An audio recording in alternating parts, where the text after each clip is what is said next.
Teman-teman sekalian yang dirahmati Allah Subhanahu wa taala, yang semoga selalu dijaga hatinya oleh Allah Subhanahu wa taala agar selalu thiqah billah, agar selalu percaya dan yakin kepada Allah Subhanahu wa taala. Karena kelemahan kita itu berawal saat kita mulai meragukan Allah. Dalam segala dinamika hidup, kita selalu butuh Allah.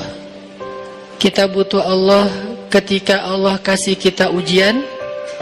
Bahkan tetap kita butuh Allah ketika Allah kasih kita nikmat.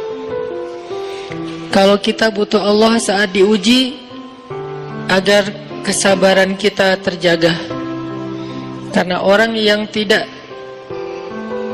ditemani atau dibersamai oleh Allah Subhanahu wa taala ketika dia sedang diuji, maka dia akan mudah untuk berkeluh kesah, bahkan berputus asa. Kebersamaan Allah kepada dia saat dia diuji itu adalah Allah Subhanahu wa taala menghibur hatinya. Allah Subhanahu wa taala menenangkan hatinya. Allah Subhanahu wa taala menghidupkan hatinya dengan nikmat iman. Ala bidzikrillahi tatmainnul qulub. Innamal mu'minun idza dzukirallah wajilat qulubuhum. Bukankah dengan mengingat Allah hati menjadi tenang? Dan orang yang beriman apabila diingatkan dengan nama Allah, disebut nama Allah, maka hatinya akan bergetar. Ini bentuk Allah membersamai hambanya ketika dia dalam keadaan diuji. Allah menghiburnya dengan kalimat, alam yajidka yatiman fa'awa wa wajadaka dhallan fahada wa wajadaka ailan fa'aghna. Allah menghiburnya dengan kalimat, inna a'tainakal kautsar. Allah menghiburnya dengan kalimat, kalla saya'lamun summa kalla saya'lamun. Allah menghiburnya dengan kalimat, la tahzan innallaha ma'ana. Ini adalah ketika Allah membersamai seorang hamba saat dia dalam keadaan diuji. Allah membersamai hamba juga ketika dia dalam keadaan diberi nikmat. Karena tanpa itu, maka seseorang akan jatuh justru kepada dosa-dosa karena dia mendapatkan banyak kenikmatan hidup. Kalau Allah Subhanahu wa taala tidak menjaga dia saat dia diberi nikmat, maka nikmat itu justru menjadi jalan bagi dia untuk terjerumus kepada banyak dosa. Justru nikmat itulah yang menjadi penghalang bagi dia untuk mengingat Allah. Karena dia sibuk menikmati hidupnya, akhirnya dia terhalang dari mengingat Allah tepat waktu. Sibuk menikmati hidupnya, terhalang dari Allah untuk bangun tengah malam. Karena dia tidurnya larut. Kenapa tidur larut? Karena terlalu banyak yang harus dia nikmati sebelum tidur. Dia bisa makan-makan, dia bisa jalan-jalan, dia bisa ngopi, dia bisa ketemu teman, dia bisa belanja. Bahkan dia nunggu midnight sale untuk bisa menghabiskan nikmat yang Allah kasih kepada dia.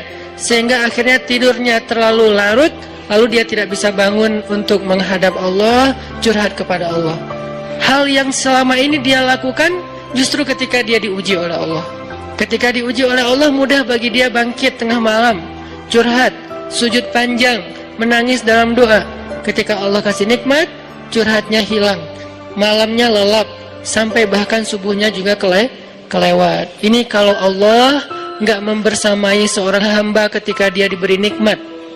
Sehingga orang yang seperti ini, kalau dalam keadaan seperti ini terus-menerus dalam jangka waktu yang lama, nanti dia akan terjebak di dalam istid.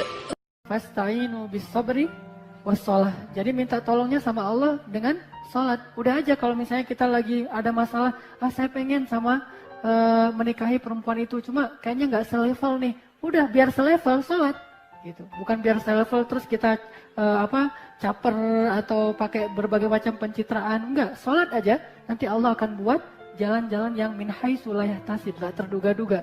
Jadi ini cerita nih pemuda hijrah banget nih, dari rockers kemudian jadi seorang yang rajin ke masjid karena ada seorang perempuan yang namanya Sarah yang dia cintai dan Allah mempertemukan dia. Ini mudah-mudahan bisa terjadi juga di Al-Latif, insya Allah.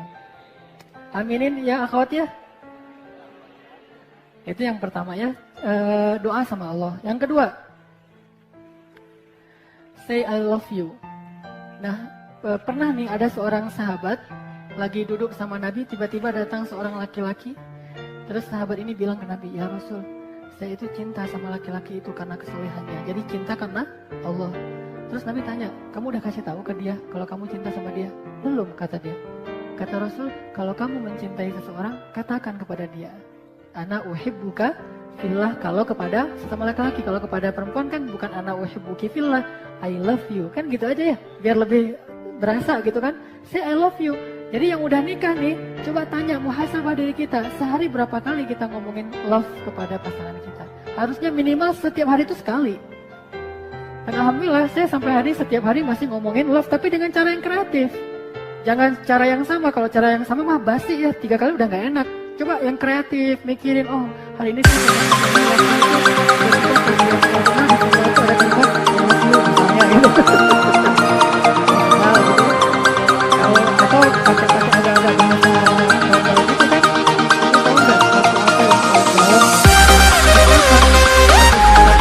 Gitu kan?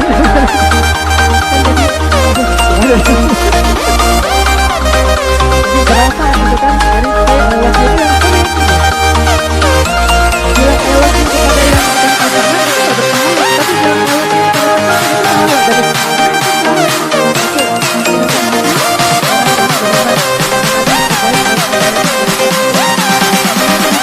Allah itu kepada pasangan itu pahala dari ini agak-agak kreatif, gombal-gombal dikit.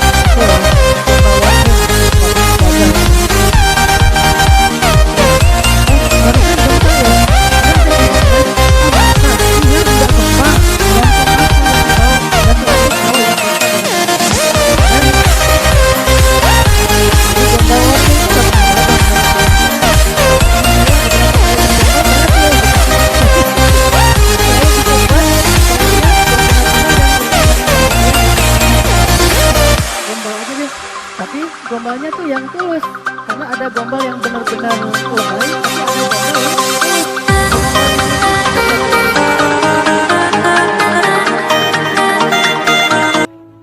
Saya duduk aja dari jauh, perhatiin. Pas udah nanti ketemu dia, kenapa ya aku kok pas di toko buku tadi nggak nyaman banget? Kenapa? Sakit ya? Kata dia gitu kan gitu ya. Enggak, soalnya aku ngerasain jantung aku tuh nggak ada di dalam. Soalnya lagi jalan-jalan nyari-nyari buku kamu gitu kan. Itu kan terasa, oh ya gimana gitu. Ya Andre Taulani gitu deh. Tapi saya nggak ngelihat Andre Taulaninya ya, emang spontan aja keluar. Pertama memang dulu ada bakat sastra dikit, ditambah lagi berbunga-bunga, katain aja. Insya Allah itu akan membuat suasana hidup kita tuh jauh lebih nyaman. Dan Nabi itu ngegombal dengan Aisyah, cuma gombalnya Nabi dengan Aisyah itu bentuknya beda. Karena emang Rasulullah gombalnya Nabi ke Aisyah misalnya, ini gombal dalam makna positif ya. Nabi manggil Aisyah, ya Humaira, hai perempuan yang wajahnya merah-merah gitu kan, itu gombal banget.